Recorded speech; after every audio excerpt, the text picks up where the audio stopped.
YouTube. And Rev Wayne Stills, Oddsy, this mic is all yours. Hey everybody, how you doing? What's happening? It's Reverend Wayne Stills from Miracles Everywhere, and we're on ACIM Gather, ACIM.us, ACIM.us, and it's good to be here. It's good to be here. Good to be here. And what's up, Odds? How you doing? Doing good, Rev Wayne. Good. How about you? I'm doing pretty well. I'm doing well. It's good to be back here with Anxiety to Love, one of my favorite books. And I love when I run across good introductions to the course. Um, so I have a section in my little mini library here, all books that I can introduce people to the course with. Nice. And so it's this is in that little library now. And also that your little it's kind of folded up in a nice little area now. If it's a section I put off in a nice little area. I'm waiting for your somehow. I want to get a hold of that your book, Bob. I'm waiting for to put it in that area because your stuff is excellent in terms of introducing people to the book, introducing to the course. Anytime I can get a hold of, also, who has something like that. Also, Robert Perry has some interesting stuff in terms of introducing people to the course. And so does, of course, um, uh, what's her name? What's her name? Politician, an activist. Marianne Yes. Williamson. Yes. Nice. She is, well, activist, world famous. Yeah, her, and she has some good intros to the course. So I love putting it together, and she's done the shelf too. And then I have some room for Bob coming up, so I'm gonna go to some of his books. I wanted to talk to you about that, and then the clearing thing I want to talk to you about also. All right, so I'm ready to rock and roll. I was gonna play the lesson of the day. I was gonna play Salvation, but I'm just gonna play the shorter lesson, and then we'll wait straight to it. Does that sound good? Sounds perfect. Okay, good. So just play today's lesson, which is 231 Salvation. It was 230, but let me say a little bit longer. I want to get straight to it. So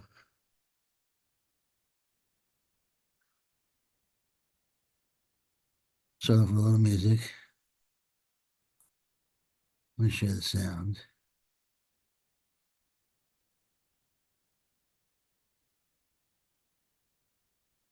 All right. There we go.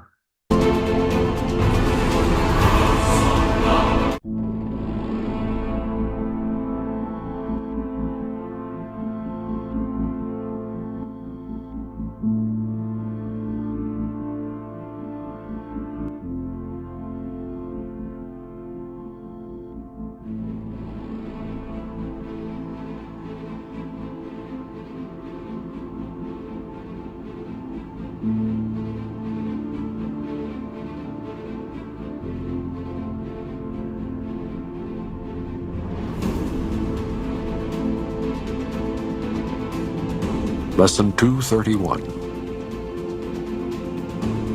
Father, I will but to remember you. What can I seek for, Father, but your love?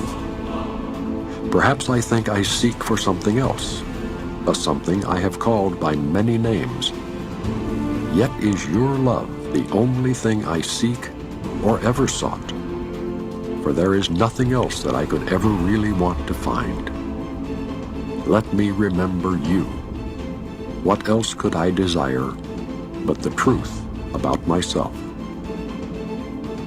This is your will, my brother, and you share this will with me and with the one as well who is our Father. To remember him is heaven. This we seek, and only this is what it will be given us to find.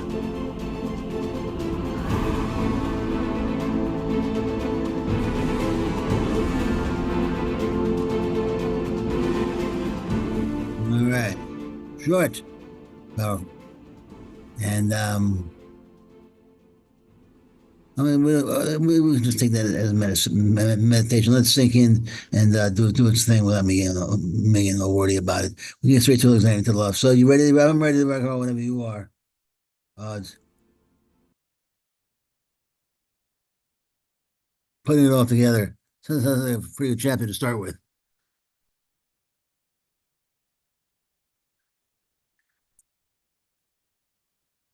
Oops, I was on mute. Sorry about that. From Anxiety to Love, a radical new approach to letting go of fear and finding lasting peace by Maureen Zupko. It's a great book. It's a therapeutic approach. Not that the course is not, I was thinking about this the other day, how Ken Wapnick, of course, has a rather therapeutic approach. But this is, it's not, and the difference, I suppose, is that this is catering much more towards a person that would have no, I don't know. I guess first time I heard Ken, I got depressed the first time I heard Ken, because I was very used to hearing a lot of Earl Purdy. Oh, He has a much different approach, and Ken really, he hits home right away, gets to the point, and this is much more of a gentle approach. But they're both very yeah. psychological, in their approach. And Ken's has more of this is more of a more therapy. This is more, I guess you could say, for somebody that's perhaps has never even somebody who wants to learn about the course for the first time ever. And I have more of a psychoanalytical approach through and through. I mean, the very name of the Holy Spirit is the inner therapist. Yeah. Do you know what I mean? So she really does approach it that way. And because I've always found Ken to be, out of all the approaches from the course, to be, he's the only one he speaks about Freud the most, and about the wish fulfillment. I got most of my my understanding of the course of a psychological perspective from Ken. Yeah. And then now this book is one of the first books that's come out that has also been. So I would suggest that anyone that wants to learn about this course, as it stands as a spiritual psychology, to read this book or to read anything from Ken, and you'll get a full breadth of the nature of the course, because once you have the psychology and the cosmology down, because the cosmology is psychological. Everything is psychological. Everything is mental. Yeah. It all runs through your thoughts. It's like I always say with my Parkinson's disease, is that there's no any neurological disease is just a thought disease. Yeah. I mean, when it comes down to it, anytime you have a neurological disease, it just means that, well, you have a really bad thought disease. Yeah. You're really mental. We have no idea what to do with that one. So they call it physical. It's physical thought. So it's great. So we just operate on that thought part of it. So it's thought disease is thought disease, and psychology, the course is psychological because it's all thoughts. It's all, and everything is thought. Everything is psychology. Everything is mental. Yeah, Yeah, I agree. I love the idea that this world, and this is basic course premise, that this world is at night the body keeps the ego or the psyche, whatever, what have you, keeps the body asleep by giving it a latent dream, by keeping the real dream latent, by giving it simple, so it keeps. Otherwise, if you knew what you were really dreaming while you were sleeping, you'd wake up. That's before he said. That's what Young said. They said, if you knew what you were really dreaming, if you knew you were really dreaming about something terrible, about your family, or about some terrible relationship with your mother, or some horrible thing like that, you wake up and you'd be terrified.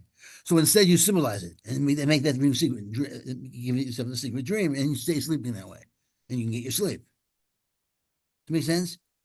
I'm not sure if I follow, but In other words, this is what we do out here in the world. The secret dream is that we did this to ourselves. We actually are the monsters that did this to ourselves. We set this whole thing up. We are the ones that destroyed ourselves. We're the ones that we were once high and mighty. We were the king. We were the infinite one. We were the eternal. We were omnipresent, omnipotent. And we said, the hell with it. Let's break up into little pieces. Let's smash ourselves into little pieces. Let's separate. well, not us, the people aren't responsible for that. That's the one Son of God mind, isn't it? That's Sure. responsible. Well, Yeah. people, I mean, at this rate, we're all kind of weak. I mean, some of the general cosmology of it all, the tiny mad idea, Okay. the tiny mad idea. It all happened by us. We are the ones. We are the we're the ones that rebelled in heaven, so to speak. That's us. We are the bad guys. Hmm. You know that's a secret dream. We're the ones that declared ourselves guilty. We're the ones that did it all. And now we're here running from God as if we didn't invent the dream. We're the ones who dreamt up the whole dream. It's all us. It's all on us. But that would wake us up out of the dreams. Then we'd know if we did this, we don't have to dream anymore. We can wake up, and we don't want to wake up. We want to stay asleep. So we push that dream aside, and then we have all these other symbols of ego symbols. That's what we do at night. Same thing. And then the example I'm giving is at night. The dream that we have like Freud said that we have dreams of sleeping with your sister and all this terrible stuff. We keep that secret and we put symbols. We have symbolic dreams instead. And this way the body stays asleep and it can get its sleep needs. I see. Yeah. So that's what we're doing. We're keeping ourselves asleep, but we have all these other symbolic dreams, some symbols suppressing the latent dream that we're really having. Our secret dream, of course, it gets into it, it calls it the secret dream that we're all really, we're the ones that set the whole thing up. This whole thing is happening because we made the choice to make it happen. The key to our salvation is that we didn't make it happen before, we're making it happen right now. This conversation is happening, obviously, because we are engaging in it. But this conversation is happening, but everything's happening. This disease that I have, I can't blame it on anyone but myself. Yeah. Used to. I mean, if I get my house robbed, I can't blame it on the thief. It's what thieves do. I can't blame it robbery on the robbers. Robbers rob. I can blame it on myself for not protecting myself well enough. I can say that's my responsibility. And that's just on this level. On a deeper level, I invented the entire story from scratch and I made it up and I projected it outwards. This is last night. I'm the dreamer. I'm not even in his body. I'm not even in his eyes. That's just a picture in our mind. So it goes so deep that if we knew to the extent that we're inventing everything, if we knew to the extent that we're actually making things up as we go along, we'd be horrified at what we've done. We'd be horrified with the stuff that we've done to ourselves until eventually we realize we haven't done it. And that's the full waking up. We realize it intellectually now, but we don't realize that on a very, very deep, visceral, emotional, wake me up finally, fully, and never get back, never fall asleep again level. I don't know how I did that. Do you think Ken knew that ultimately?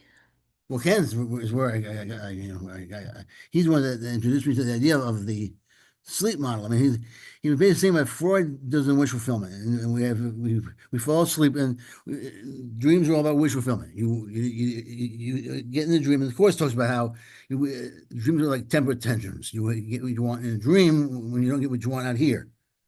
I want this, I want this, I want this, and you get what you want. Anyhow, I'm getting what I want no matter what. And that's what we're doing out here. We want what we want. We couldn't get what we wanted in the infinite realm, so to speak. We thought we wanted something else at least, so we were going to get it no matter what. We're going to get that. I'm going to be caused no matter what. I'm fully effect. I'm the perfect effect. I'm perfect in every way, but I want to be caused too. I want to be just like the Father. And the one thing I don't have is cause. I don't have cause because I'm perfect. I'm the effect. I want to be, but I want something more. I want more. I want to be better than I am. I want to be different than I am. I want something different. And so I messed up everything I am. Blah, blah, blah, blah. Yeah. And then everything gets out of hand in that way. And blah, blah, blah, blah, blah, blah, explosion. And now you have pieces of infinity. And by that you mean take a slice of an apple. That apple is still in quality fully apple. Fully apple. It's just a smaller piece. So I'm fully apple, you're fully apple, everyone in this room is fully apple. We're just seemingly smaller pieces, and then we're all trying to get together and we're craving the peace. We crave the peace, and that's something we wanted to do is crave peace. For some reason, we all wanted to crave and desire peace. To do that, we had to throw away the peace. Mm. We threw away peace. We threw away happiness. We threw away joy. And I had that on the thing we did together, that mental breakdown. The whole mental breakdown. We had to have a mental breakdown, literally a mental breakdown. A breakdown Mhm. of knowledge, of emotions, of everything. Totally have a total mental breakdown. So every time mental breakdowns are a part of our whole creation process. What we think of as creation is a product of a mental breakdown, of a mental destruction, of what we once knew, everything, to knowing basically nothing at all. To a peace that we once had to no peace at all. Mm. That's why artists are also screwed up. Because mental breakdown was a part of the product. Yeah, yeah. Anyway, we should probably get going, huh? We could read a few things if we want, We or should. carry on. It's great. And anything and all, welcome. Miracles in Action, is that what we're starting from? Yeah, chapter 10. You want to read? Sure. Okay. Everything I've written doesn't mean squat unless it is lived and put into action. And that's what you just said too. Oh, yeah? Huh. Yeah, about living the experience.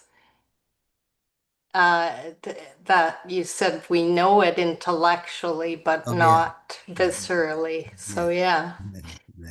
it is possible to understand the concepts in this book and in the course, and even teach them, but still have tricky areas in your life that are ruled by ego. Reminds me of For that it, quote, yeah, reminds me of that quote in the Bible where it says, the you say you believe, the devils believe there's a God and they tremble.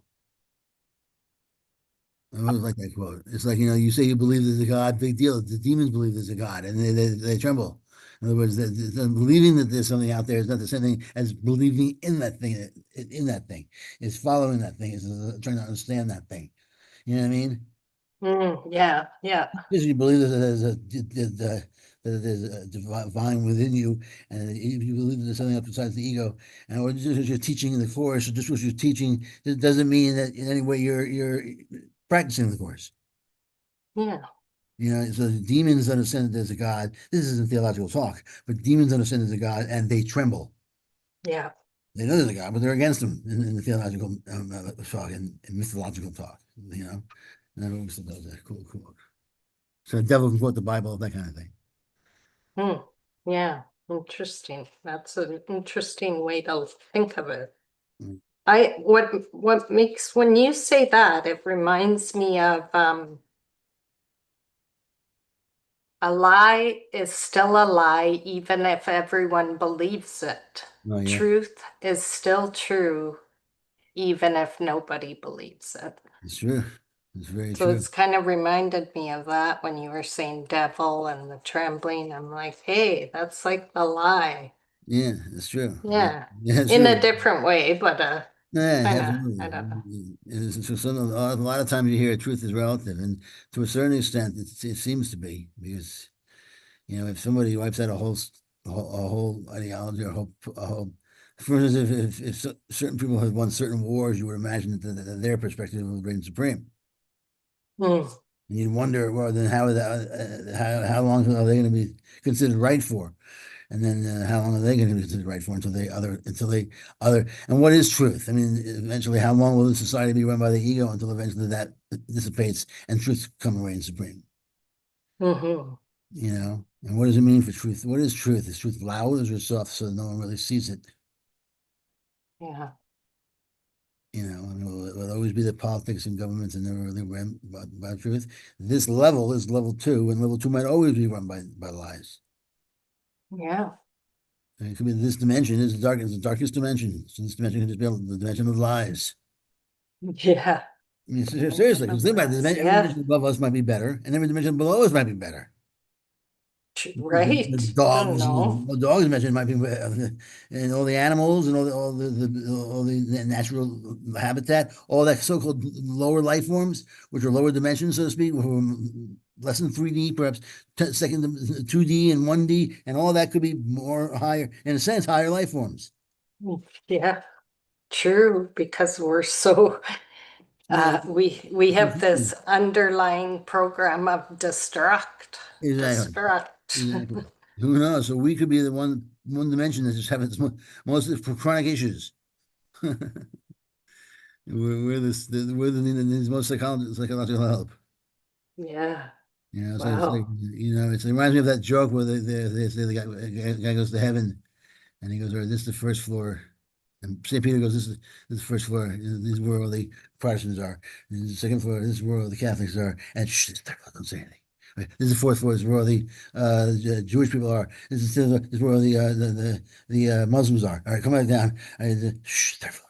All right, good. He goes, well, that's great. Thanks a lot, St. Peter. Before we go to the third floor, that's born again. These are the only ones here.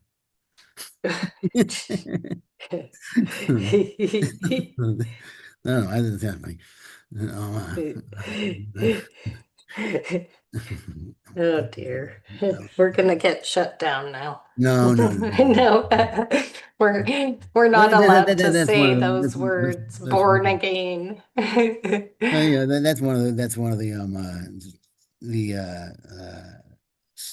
the crowning out the glories of their perspective. I mean, I spent some time in the born again, not really a born again church, but I used to listen to their philosophy a lot when I was selling furniture in my car.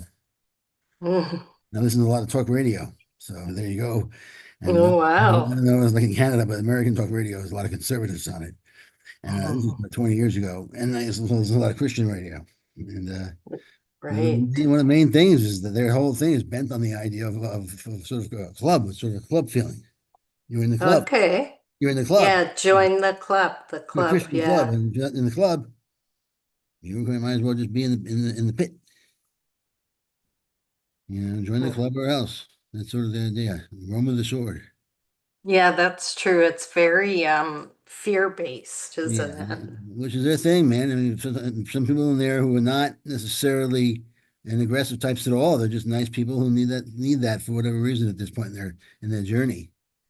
And it's sort of like people who are in any political group that you may disdain for whatever reasons. You get move past that. Like yesterday, we were talking about Trump. You got to move past that because people are just people, and they're trying their Yeah. best, and you never know where they're going to end up or where you're going to land politically. And they're just as scared as you are. Both extremes, or what we consider extreme at least, are scaring the crap out of the other side. That's why I Yeah. always say, when you have left wing or right wing, you're always on a plane, and the left wing is making the plane go one side, and the right wing is making the plane the other side. And you want to level the plane out, so it's flying straight. Yeah, And exactly. so right down the middle is where we want to end up, and hopefully we will. Either that, or we'll just be gone in a couple of hundred years. Yeah. Maybe Or it'll just play maybe, itself out till exactly it's every other empire. No more America, and we'll see what's next. good. Good stuff. All right. Yeah, so yeah. Okay. For instance, So, for instance, for instance, the ego is happy to be spiritual, to quote unquote be spiritual. Yeah. And quote unquote choose love by itself, thus trying to solve its problems without our inner therapist's help. This keeps real love at bay because unconscious fears remain intact and unexamined. And Freud sure did a lot of work with this unconscious fear stuff. I mean, yeah. as you know, sometimes I think he gets a bad rap, but he Like, was just saying, like, because the things he was talking about make people uncomfortable. That's well, why, well, he was the first I person. think. Yeah, he was the first person to even give off the idea that there was an unconscious.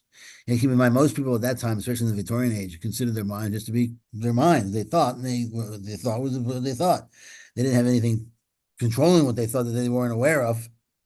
I mean, that's what he basically introduced, this idea that what you're thinking is controlled by forces that you don't even know that are unconscious to you, subconscious mind, and that you're not in control, patterns that you were not even aware that you were indulging in when you were 1 year old and 2 years old. So you Yeah. have to see me to figure it out, and people like me that I've trained, and that's the last thing people wanted to hear. Right. Yeah. True, Yeah. true, true. So that was why he was so controversial, because he was saying, well, you don't have much of a choice because this is true, Yeah. and then, so he got he had a following, and he had people that believed in him, and he was very popular. And that's, he had he had people that he trained, and Carl Jung became one of his followers, and then you had all these other guys that he had, and Carl Jung, they had split Carl Jung and him, but all these other people, and psychoanalysis and psychotherapy, and all that kind of spun out from there. So Yeah. Frank got a bad rap, but they still study him. He was still the first person they study usually in psychology. This is my knowledge. He's still considered the foundation. Yeah. Just That's like a lot of right. people have a problem with Ken, but he's still, in my knowledge, I would never tell anyone that studies the course, he's the first person I point to, no matter what. What is the controversy Oh, with Ken? it has to do I more. don't know. It has to do with, I have no idea. I don't know I either. didn't get into it. I mean, it has to do with, has to do with, there's a couple of things, and it's silly because I think he explains the course better than just about anybody, as far as I'm concerned. Um, and uh, and I would point to him, to anyone who's starting the course, as a great foundation, And Yeah. I started having to start first listening to Purdy, but I then went to Ken, and I essentially mostly because Ken had having the shorter clips. Purdy, Okay. Purdy had an hour and a half. Although Purdy, at the end of every one of his classes, he was dancing. Really? Yeah, he always had a little thing dancing, so I was always dancing with him. It was always a trip, but it was always kind of long, an hour and 20 minutes, an hour and 15 minutes. But he's been doing it for a long time, and so it was always. And he's a mixture of new. It's more like Course in Miracles and New Thought. So it's sort of a little bit. It's sort of very upbeat, very, very just good. I enjoy it. I've always enjoyed that whole party. And I used to play him here back in the day when I was in 50 hours a week. I used to play him on a lot. It was fun. Nice. And Well, Lynn wrote in the chat that some people think that Ken edited the course by himself.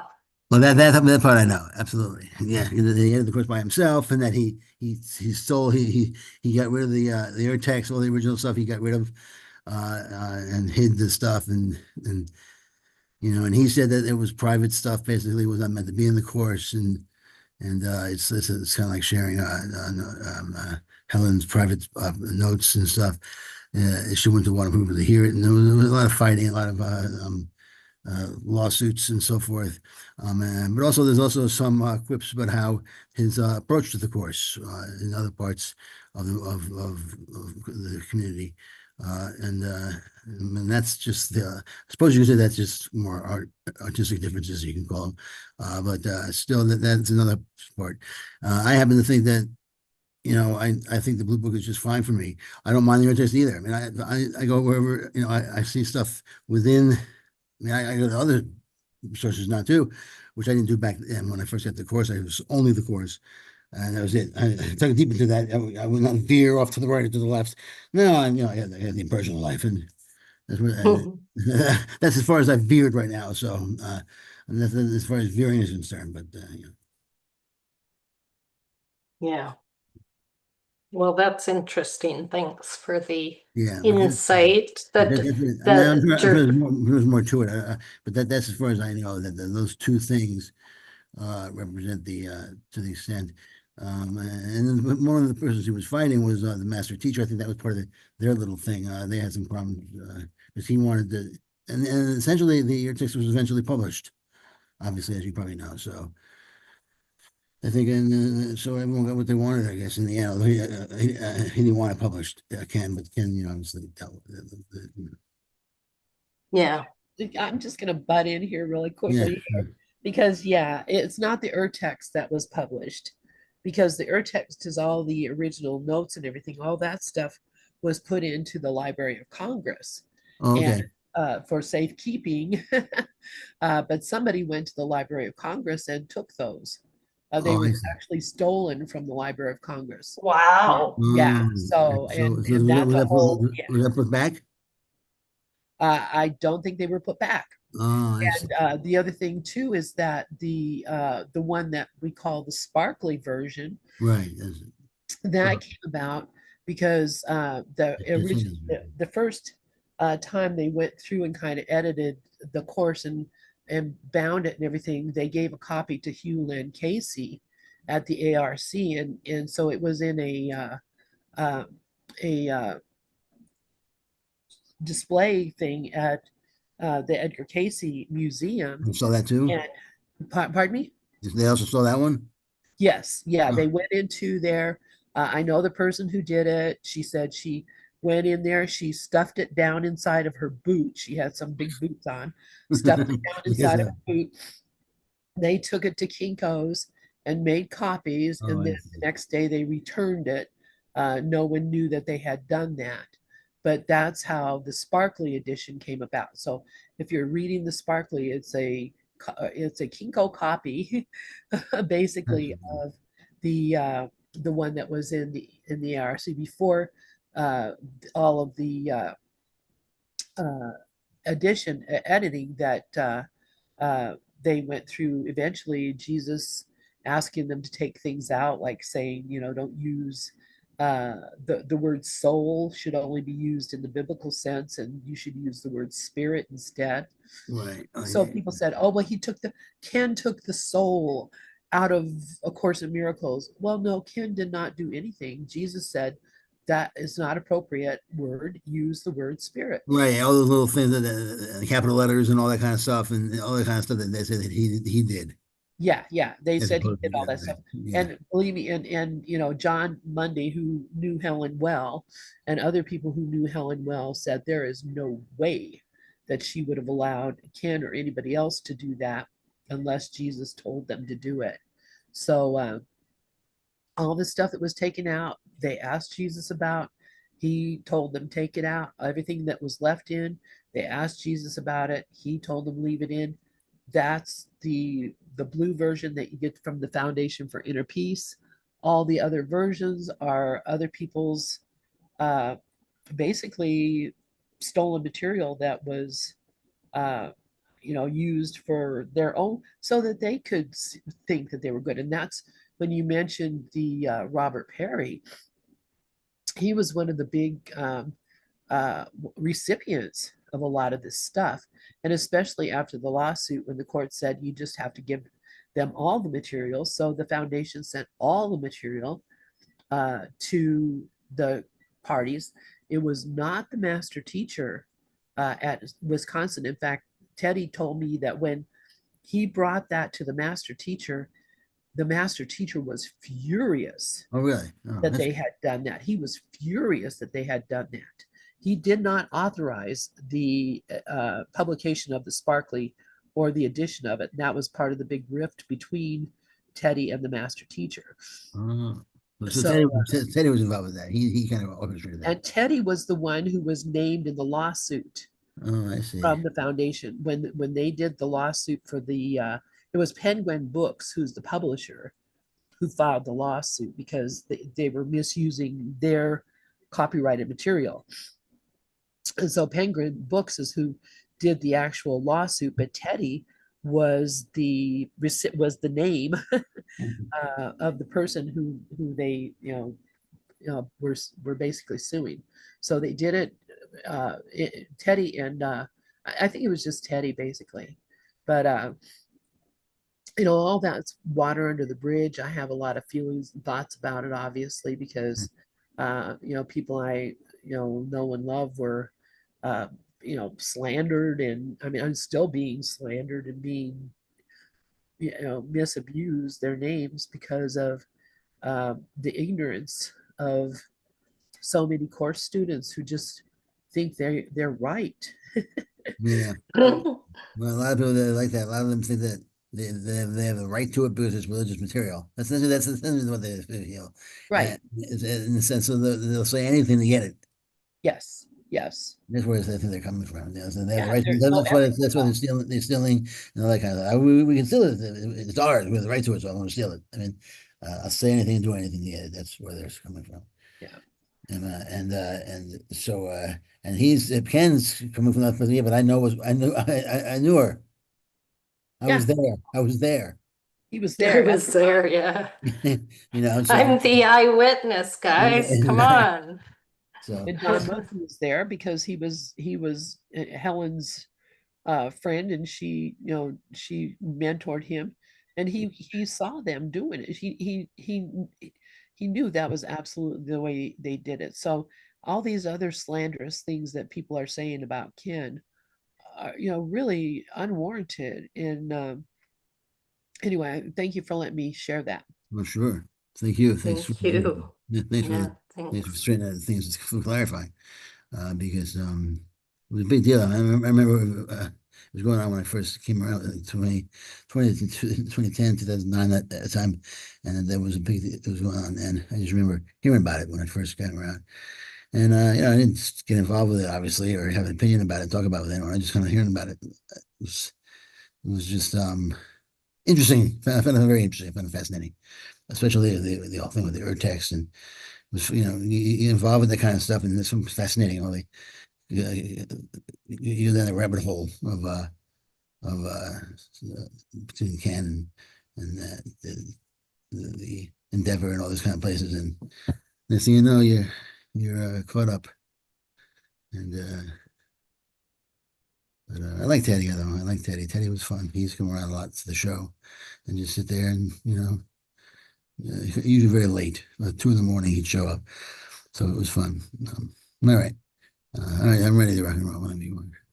What time is it? Ready. You have plenty of time. Yeah, plenty of time. All right. Oh, excuse me.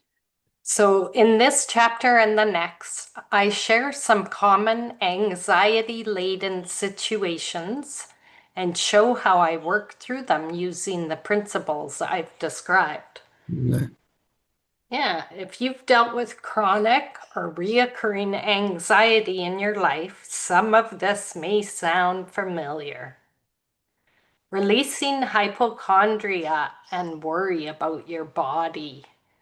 Well, My biggest anxiety triggers have been bodily concerns. I used to be an expert at freaking myself out over physical symptoms, and I went through cycles of health worries. If I noticed a physical symptom, I Googled it, and decided it must be an early sign of an aneurysm, bird flu, cancer, diabetes, an E. coli infection, or something else. of course. Well, that's what it'll be. That's why I don't Google things. I try not to, because I would be down that rabbit hole too fast, too. Finally, I would go to a doctor, walk away with a clean bill of health, and discover that all the symptoms disappeared. I don't know how long that lasts, though. Same thing. I see a doctor, and I feel 100% better. And I say, how long is this going to last? This is confidence I have right now. How long is that going to last? When am I going to be paranoid again? Yeah. And it's So long you say to yourself, no, I'm fine. The doctor said I'm fine. I'm almost thinking I should maybe make more doctor's appointments Yeah. because maybe I need that reassurance more Yeah, than I think. that'll do it. Yeah. Well, actually, you should do it the other way. Someone said they have a doctor on on on call, like a doctor who is on staff. Yes, doctor on staff, and he fires them when he gets sick. Oh, Jesus. If they get sick too much, he fires them. He goes, look, I'm getting sick too much. You're going to do your job, and he fires them. Do it that way. Well, that's interesting. Yeah, I don't know if it works or not, but it's kind of funny. Interesting. If you have a lot of money, you can do that. Yeah. You're sick too much. Give me the doctor. I don't get sick. And then you do your job. So, Yeah. So we'll go on here. At times when a doctor decided that one of my symptoms warranted further investigation, I experienced uncontrollable terror. My anxiety felt like a persecutor, as if it could grab me by the hair and shove my face into evidence that I was most certainly dying of a horrible disease. Hypochondria? Debilitating? Yes. Deadly? No. Here, that's my new little checking in. Yeah, Debilitated right now? Yep. Is this deadly? No. Carry on. and you use it with anything. Yeah. My back hurts. Debilitating? Yes. Is it deadly? No. All right. That's a Yeah. variation. If it doesn't kill you, it doesn't kill you, it's making you stronger. That's a variation of that. Is it deadly? No. All right. No. Deadly no. Keep going, Audrey. It's not time yet. All right, then I'm fine. If this pattern is familiar to you, here are some techniques to facilitate your journey from anxiety to love. The title of the Ding, book. ding, ding, ding. Ooh. Okay, you gonna tell us some awareness or the techniques? Okay. Read it. Bring awareness to the pattern. Write down your fear pattern as best you can. And better yet, start to label it when it's happening. Now that you are worrying right now, know that you are worrying right now. Know that you can create symptoms just by focusing on them. Know that there are other possible explanations for the symptoms you're feeling. Know that this is a learned worry pattern and is not permanent. One of the greatest gifts we have in the world is change until the time comes when we remember love, which is changeless. All right. No, it's so funny because a few weeks ago I got my appointment for my doctor's, and of course it's like several weeks away. And I almost like it had only been a day or two since I had the appointment, and this thought came to mind that I really should call them and say I need to be put on the waiting list for the next available appointment because I wasn't gonna last until the appointment because I was already stressed out about it.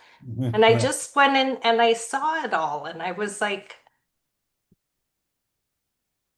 no, this isn't it. But I didn't look at it. I didn't stop and ask and look at it. And then I've been sick on and off, like just like really not doing well. And it's like almost this being sick before the doctors. And then so I go in there and say, I'm really sick. What's going on with me? Right. Oh, you're fine. And then I'm fine until I get the doctor's appointment again. So maybe I need no doctor's I see what you're saying. appointment. I see what you're saying. So like you're manifesting what you're putting your attention on, and you don't want the doctor to think you're messing with him, so you get sick for him, so he knows. Yeah. Yeah, messing with Something him. like that. I don't know, but it seemed to make sense at the time. I don't know, because it's sort of like, well, what's wrong? There's nothing wrong with me, or, it's like, what's really going on? So it's good to see that so that I can ask internally, really look at it. Otherwise, it's just gonna keep replaying in whatever fashion. So Yeah, well, that's good. yeah, just keep on telling. Feel as good as you can, and just tell them that I don't feel good. I feel good now, but I don't always feel good. Sometimes I feel like crap for no reason. That's usually when I'm not here. So, Yeah. Yeah. for instance, I mean, I'm told by my doctor when I have my Parkinson's checkup, he always tells me, I want you I want to see you when you're feeling your best. Yeah. That's how I need to see you, because otherwise it's too random. But when you're seeing your best, I know that's what I'm saying. That is Parkinson's. I don't know if that's for everything, but that's how I see it. Anytime I go to the doctor, if I'm feeling good, whether it's the Parkinson's or any other doctor, I know this is how I'm feeling now, but this is how I feel normally. I'm walking really Yeah. well Yeah. now, but that's probably because I'm focusing so much on the walking. And you're looking at me, I'm in the hospital, I'm focusing on walking, so I'm walking well. If I'm walking down the street or I'm walking in the house and I'm focusing on 40,000 other things, I don't walk as well. Yeah. And so, I mean, I tell them the truth. I mean, I shouldn't have to have problems at home. just because Hmm. I'm doing well in the hospital. I'm rarely in the hospital. Yeah, You know, if I was here all the time, then it'd be great. right. Yeah. And that wouldn't be great, but as soon as I try to imagine I'm in the hospital, walking, it's just because the whole idea when I'm I go see my doctor, she's looking at me, and I'm totally focused on walking. Right. Yeah. Yeah. Then I can walk well. As I said, it's a thought disease. But if I'm walking on the street, and I'm thinking of other things, I slow down. Yeah. Yeah. So and sure, same. But whatever's going on in your head when you get sick, if you get sick there, who cares? You get there and tell them I'm sick when I'm home. Yeah. Yeah. Or I'm sick here, but I'm not sick when I'm home. What should I do about that? See what he says. Yeah. You might say, "Oh, Yeah. that's strange." Let's be clear. Yeah. It means this. It means that, well, then you shouldn't be sick here or there. So take this. That's what Yeah. I would say if I was a Nice. doctor. If I was a Yeah, doctor, I like you that. shouldn't be sick either place. You shouldn't be just you say, oh, if you're sick here and not there, well, then you get no medicine. Mhm. That'd be kind of strange, right? So Right, right, right. you No should medicine for you. 6 years. no. Yeah, yeah. I mean, if you're sick, you're sick. It doesn't mean there's where you're sick. Yeah. I mean, as far as what you should do spiritually, I mean, if you can figure out a way to figure why you get sick there and not at home, and raise your awareness on that, then yeah, you can probably let it go. Mm. Maybe that's an inroad to figuring out, hey, I don't really need this disease. I should be able to let it go. And I'm halfway home because I'm never sick until I go to the doctor. Yeah, yeah, yeah, yeah. No That's kidding. insight right there.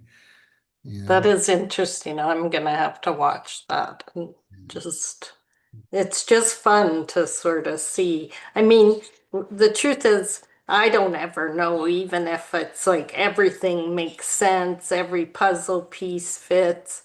I don't truly know that that's the reason for anything because isn't the only reason is the separation?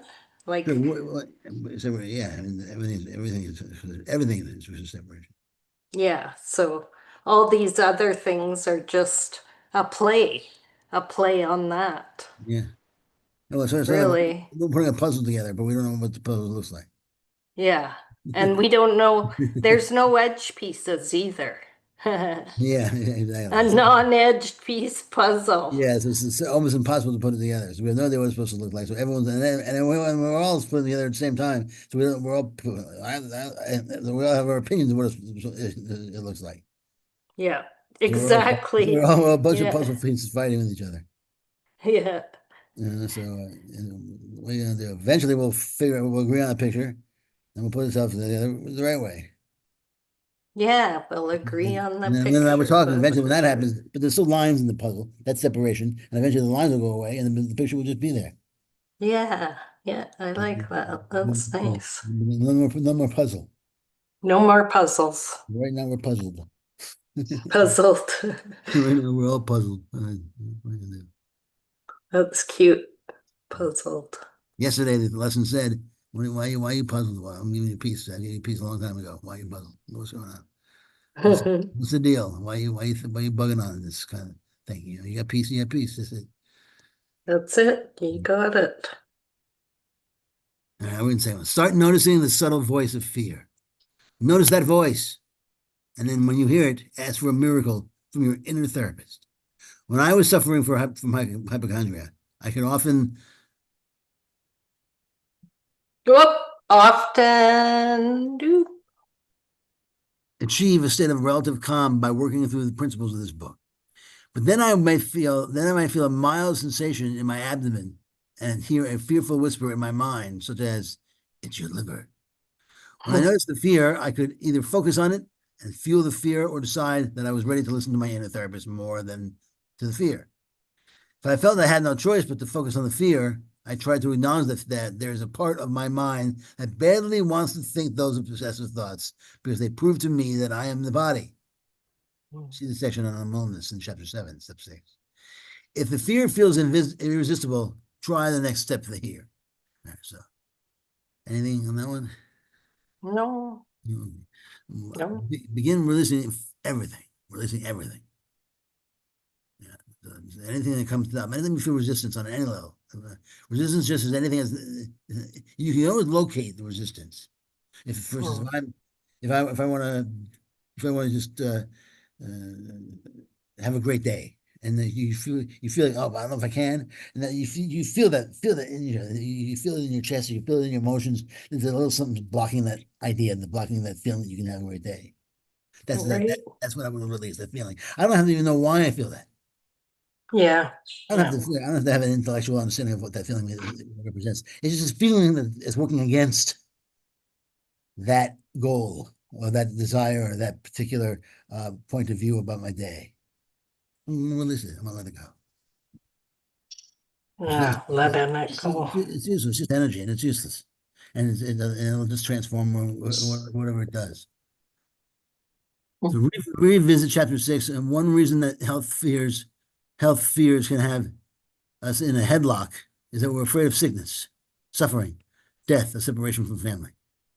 Write down every fear you can think of and ask your inner therapist for help in seeing them differently. If you're worrying about different body parts, name those specific parts.